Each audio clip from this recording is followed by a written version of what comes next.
வளங்களை அழகர் கோயில் வளங்களை கார்ப்பரேட்டுகளுக்கு அள்ளி கொடுக்கும் ஒன்றிய பிஜேபி அரசினை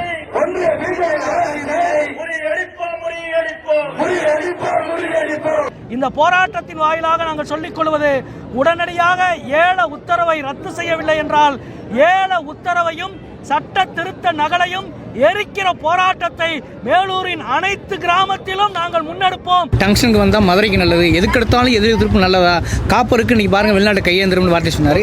இப்போ நாங்கள் மத்திய அமைச்சர் சந்திச்சிட்டோம். அதனால் பார்த்தீங்கன்னா நிச்சயமாக மக்களோட புரிஞ்சுட்டு வாபஸ் வாங்க முடியாது. அதே புரிஞ்சுக்கிறோம். இல்லை, அதுதான் முதல்ல அவர் சொன்னதுக்கு காரணம் அதுதான். டங்ஸ்டன் வந்தால் மக்களுக்கு நல்லதுன்னா ஒன்றிய அரசு அந்த திட்டத்தை நிறைவேற்றிக்கலாம்ல.